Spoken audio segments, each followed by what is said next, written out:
everyone. I'd like to welcome you to this video in which I'm going to give a quick teaching tip for students with dyscalculia or other math learning disabilities about scaffolding to support their math learning.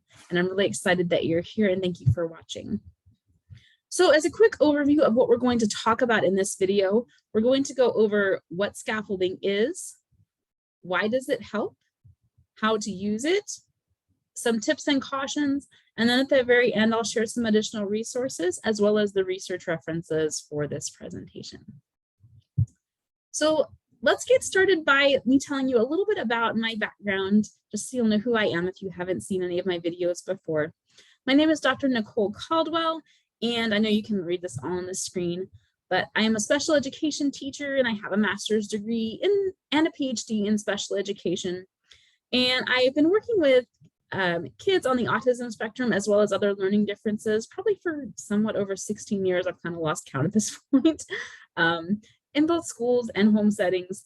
And right now what I'm mostly doing is working with kids in their homes or as through virtual tutoring online for various different subjects. You can see some of my specializations there. I work a lot on language and communication, math, obviously, reading and reading comprehension. And I also specifically work with the Barton system for dyslexia remediation for students who need that support, as well as beginner coding and 3D modeling as vocational skills or kind of just fun leisure skills because they're just really cool and interesting. And the picture there is me with my kiddo a few years ago. He's 13 now, but I still think he's adorable, even though he's 13. We all know how that age is. All right. So to start the official presentation, let's go over what is scaffolding. So you can kind of see this picture here, which I believe is scaffolding on a building. I don't know anything about architecture actually, but from my understanding of scaffolding in the building industry is that this is something that kind of helps hold up and support the building during the construction process. So we can kind of think of like that for math teaching as well, because as you can see on the screen there, scaffolding is a teaching approach in which a teacher builds new instruction onto previously taught skills. So we've got all these supports in place to help students while they're building their knowledge, essentially. So scaffolding can also help students apply what they know, what they already know, to new knowledge or our new lesson. So it's a really, really supportive way of instructing our students or our children. So with scaffolding, what we want to do is make sure we are observing the student and providing guidance and support based on their current levels of understanding.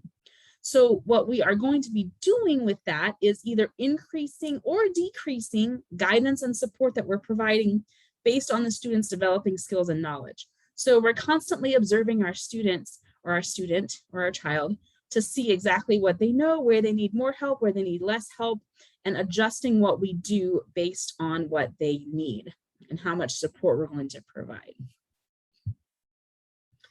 So our overall goal is to gradually reduce those prompts and that support and that guidance over time as our students gain more independence with the skills that they're learning.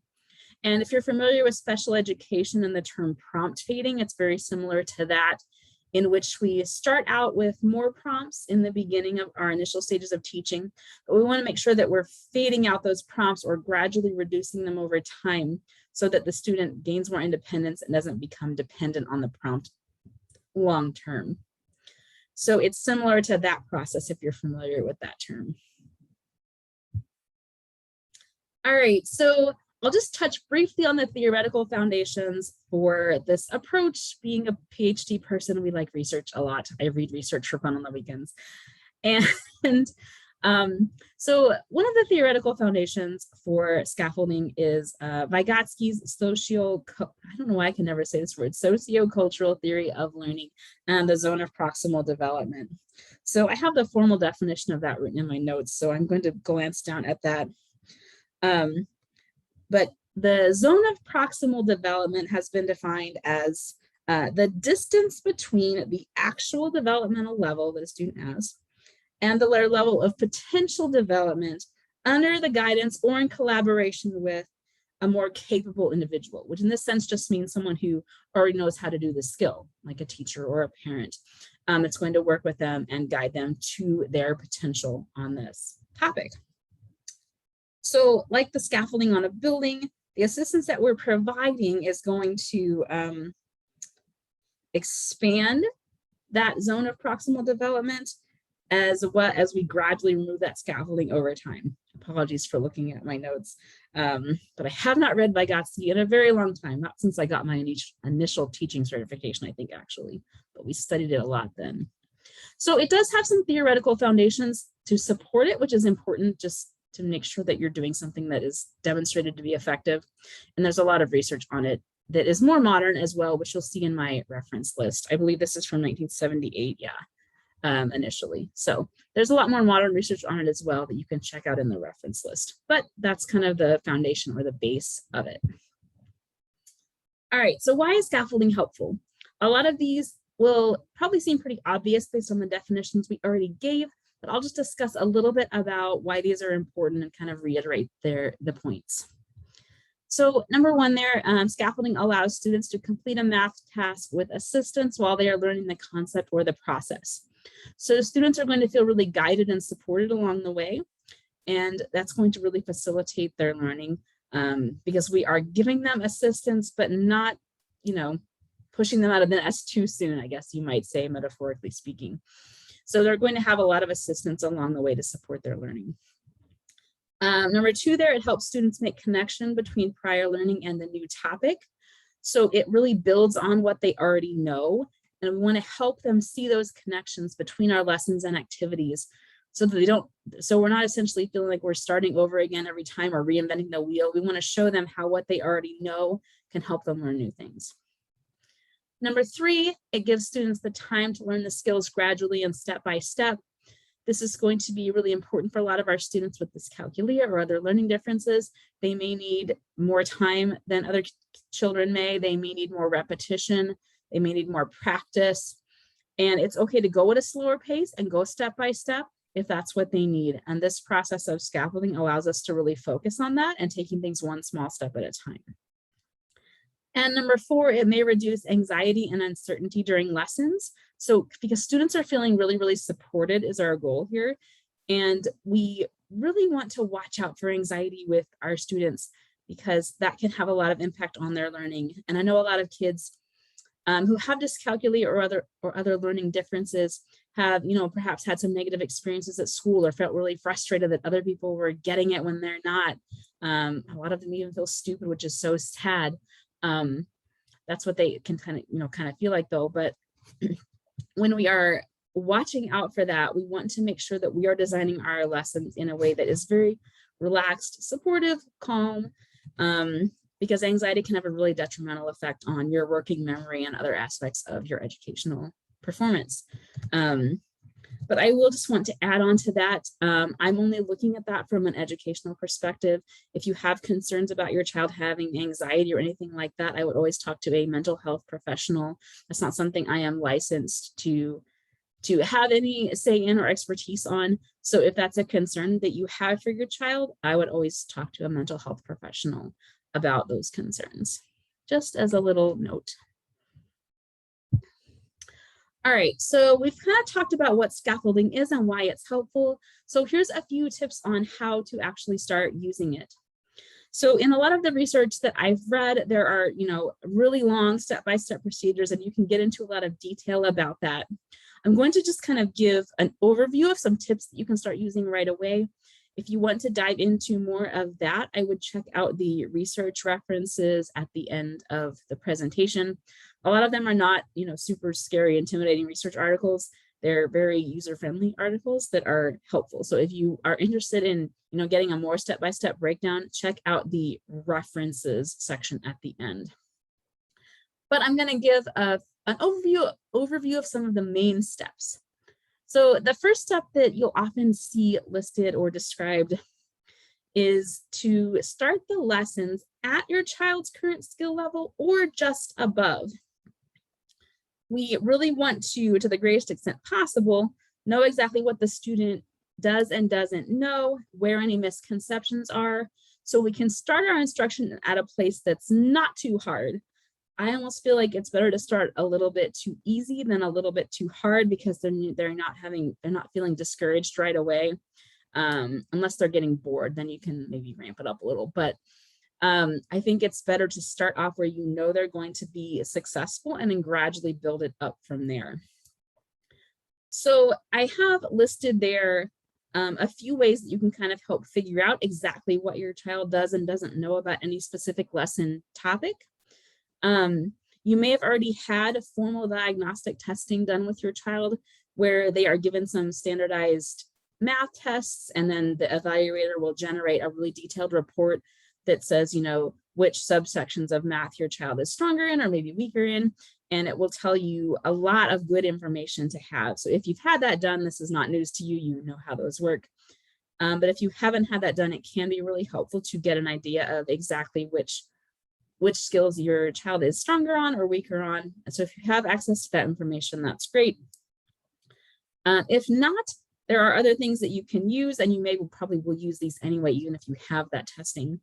But I use a lot of curriculum placement tests because I work mostly with homeschoolers. And so when you've purchased a curriculum, like I use a lot, it will come with placement tests to know where in the curriculum to start. So you can give those to your child, and this goes into that third one there. But number 3, you can observe your child working on problems. And you can observe your child working on those placement tests or just on your math lessons that you're already doing. But when you observe that child working on those, it can tell you, you might notice if there's one particular step in a problem that there always the student always has a misconception about. Do they always miss one step in a particular type of problem? Or is there just in general a type of problem they have more trouble with? If you're observing the child while they work, you might be able to see some of those things. And if the student can also explain to you their thought process during the different problems, you know, like what they're doing, why they're doing it, what they think is the right answer during each step, that can be really helpful too, if you'll be able to see, okay, this is where the breakdown happened. A lot of times articulating those steps might be hard for students with learning disabilities, but if they can tell you what they're thinking, it kind of helps to know where any breakdowns might be happening. So those are some kind of ways you can get that information from your child for using that to then plan, okay, what should I teach next and where should I start this lesson? All right, some other examples of ways to use scaffolding once you've got a lesson topic in mind based on your child's current skill levels. So here are some things you can kind of build into that lesson to help scaffold that instruction. The first one there is checklists and graphic organizers. I just have one example of one here. There are some more listed in the reference or in the resources section at the end of this presentation. But for now, we'll just take a quick glance at this math word problem graphic organizer. What this can do is if a student, you know, just looks at a word problem and does not know what to do or feels intimidated by that, the graphic organizer can break it down into more manageable steps. And you can kind of work with the child going through this. So it will just kind of give a visual representation of how to break that problem down and solve it. And like I said, there'll be a few examples of those at the end, but these are great tools. The next one there, teacher demonstration. That is also considered a scaffold. If you are showing the student how to do a problem, you may give a few examples as demonstrations and kind of talk through your process, your thought process, describe what you're doing at each step and why. Preferably and hopefully using some kind of visual supports or physical math manipulatives that you can demonstrate the concept with. And if you're interested in that, I have another video about the concrete representational abstract approach, which is a really good approach for doing stuff like this. And I'll link that video in the description. But you can demonstrate how to do problems, and then you can maybe work some problems together with the student, do some guided practice before giving them problems to solve on their own. So you've done a lot of working together before the student tries some problems on their own so that they feel like they're confident and ready to try that out. All right, a couple more examples here of ways to scaffold. You can use clues or hints or partial solutions. This is just one example of that here. It's kind of it's a visual poster that you can have that the student can refer to while they're working on this type of problem. So anything that lists out the steps or shows what to do kind of gives that clue or that hint of what to do. And you can always give those as verbal hints as well. But I like to use visuals a lot, so I have a picture of one here. And there is a link to where you can get this poster in the resources at the end. And our last one there, and these are only a few examples, but these are ones that I really like and use a lot. The last one there is worked examples, which is, to give a very brief summary, you are letting the student look at already completed examples of problems. So, I mean, this may seem like a really, really obvious thing to do. We see that a lot on worksheets and stuff. The first one has been done for you as an example, things of that nature. But there are actually a lot of really great ways to use this strategy to support students with their learning. And I'm going to make a separate video just about this topic because there's actually a lot of really cool things you can do.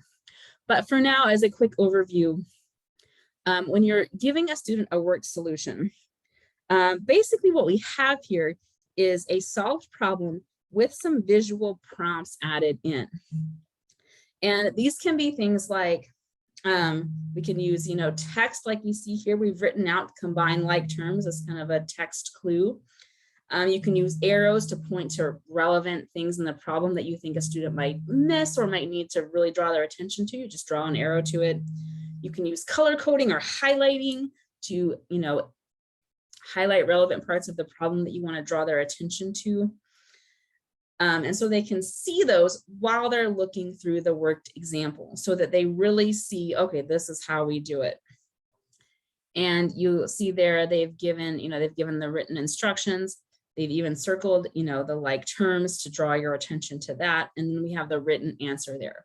So before attempting problems on their own, the students can look at this and kind of see the process, see the steps done, and then they can attempt it on their own and even refer back to this if needed.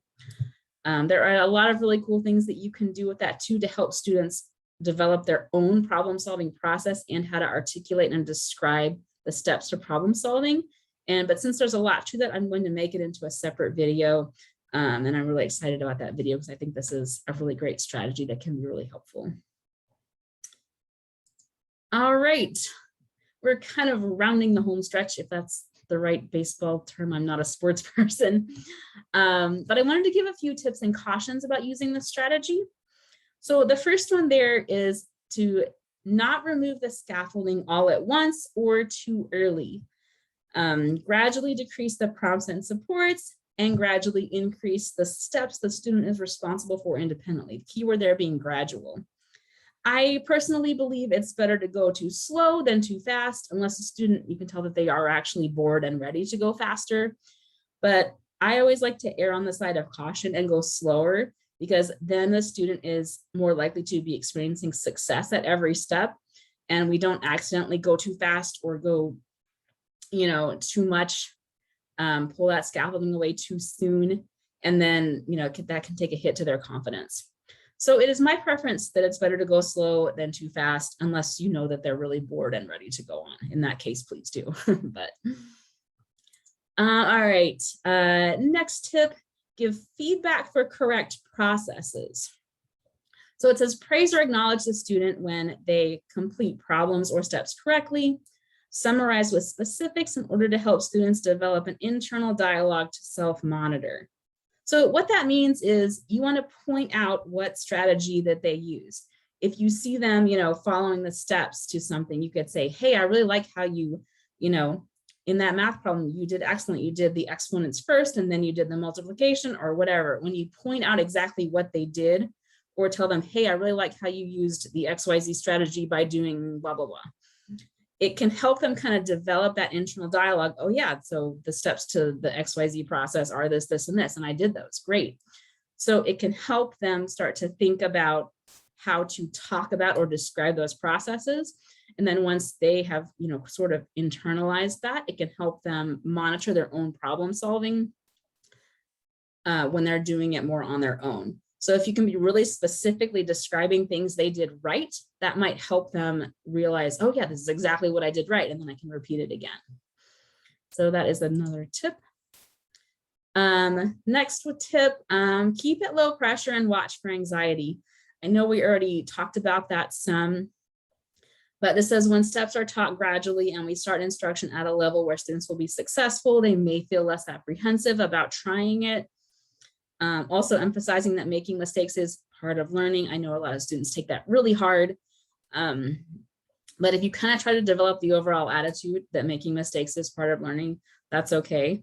Whenever I notice that I have made a mistake, maybe on my Google Slides for online tutoring or something like that, I actually always point it out to the students. I say, oops, I made an error there. I'm going to correct it by doing something, whatever I'm going to do. And they can, sometimes kids even call me out on my errors, which they find amusing, but I'm fine with that, because I like that it actually shows that, I make mistakes too. And I hope that makes them feel more comfortable if they ever make a mistake as well. All right. So last tip or caution for this, there are of course more that you can read about in the references, but we want to avoid long drills. So, and this is kind of maybe a little bit feels counterintuitive because we know that repeated practice, particularly for students with dyscalculia, is helpful and that they may need a lot of repetition. We might want to not just drill them all at once, with really long worksheets or a lot of problems at once, because, there are some research studies to indicate that, as we get more and more problems all at once, performance tends to sometimes go down. Because I'm not sure why exactly, but it could be that's a lot of work or it just gets really boring if you're just doing a bunch of drill over and over and over again. So what we want to try to do is still provide frequent practice, but it doesn't have to be maybe as lengthy. And you'll know your own child or your own student, you'll know about how much they can handle, before they're done, you can probably tell. But we want to select problems really purposefully, not just throwing a bunch of problems at them. We want to just select, okay, what's really, really important for them to work on right now and give them maybe a smaller number of those at a time.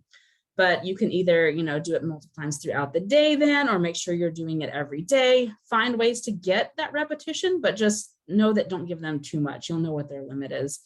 And you can stop way before the limit is reached so that it doesn't get to that kind of breaking point. I think that's a good way to look at it. All right, we are almost done. So I have a few sort of slides of resources here. I'm going to make these as a list. I may put it in the comments of this video or a link to download it. I will get you all this information in some way. The first 3 websites listed there are my websites. If you would like to check those out and get in contact with me that way, feel free to send me a message in any of those places. The last one you'll see on this page, the article on how to use prompts effectively and efficiently. That's a great article if you want to know about prompt fading, like we talked about earlier, and how that works. This is a really good article to check out.